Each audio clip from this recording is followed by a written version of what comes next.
Dhalatera ullichi arara Dhalatera Lodalate Dhalatera Maram durbarra Dhalatera Sadulate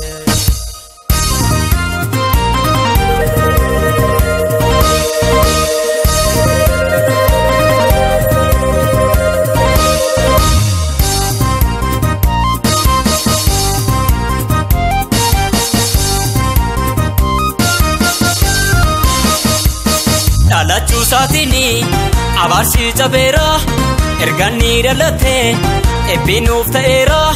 Dhalachuu isaatini dukkanni cabeera erganni dhalate iftiinuu ba'eera. Iftiinuuf kenname ifa bara bara isa nuuf dhalate Yesuus ilma Waaqaa. Iftiinuuf kenname ifa bara bara isa nuuf dhalate Yesuus ilma Waaqaa. Isa nuuf dhalate Yesuus ilma Waaqaa. Isa nuuf dhalate Yesuus ilma Waaqaa. Dhalateera ulaan araara kunoo dhalate mara durbarra. Dhalateera ulaan araara kunoo dhalate mara durbarra. Dhalateera ulaan araara kunoo dhalate mara durbarra. Dhalateera ulaan araara kunoo dhalate mara durbarra. Dhalatera ullichi arara Dhalatera Lodalate Dhalatera Maram durbarra Dhalatera Ifadulate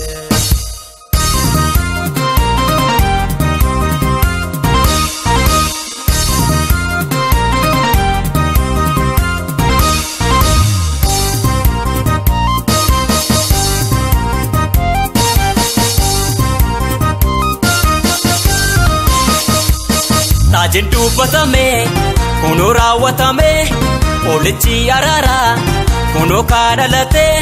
Raajiin dubbatame kunoo raawwatame addunyaa maraafu furmaanni argame.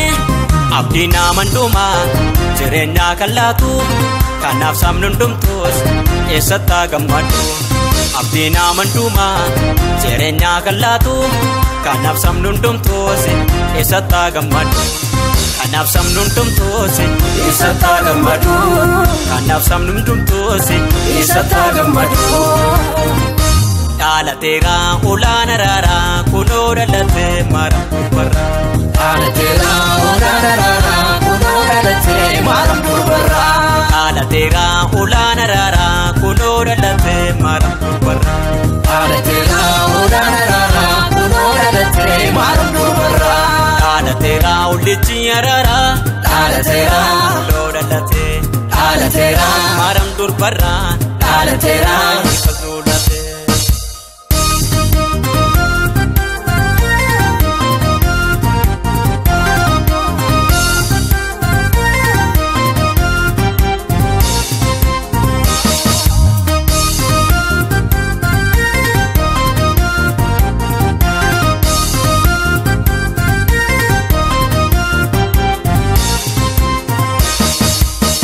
Atis biyya lafaa ililchi gammadee Yesuus dhalateera Beetaalem keessatti.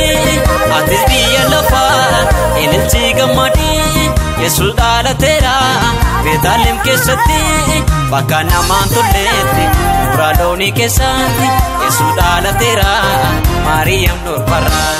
Bakka namaan tolleetti muraa loonii keessatti Yesuus dhalateera Maariyaam durbarra. Yesuus dhalateera Maariyaam durbarra. Yesuus dhalateera Maariyaam durbarra. Ifti dhalateera Maariyaam durbarra. Ifti dhalateera Maariyaam durbarra. Dhalateera ulaan araara kunoo dhalate mara durbarra.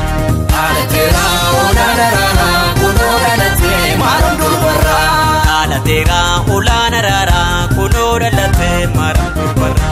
Dhalateera ulaan araara kunoo dhalate mara durbarra. Dhalateera ullichi arara Dhalatera Lodalate Dhalatera Maram durbarra Dhalatera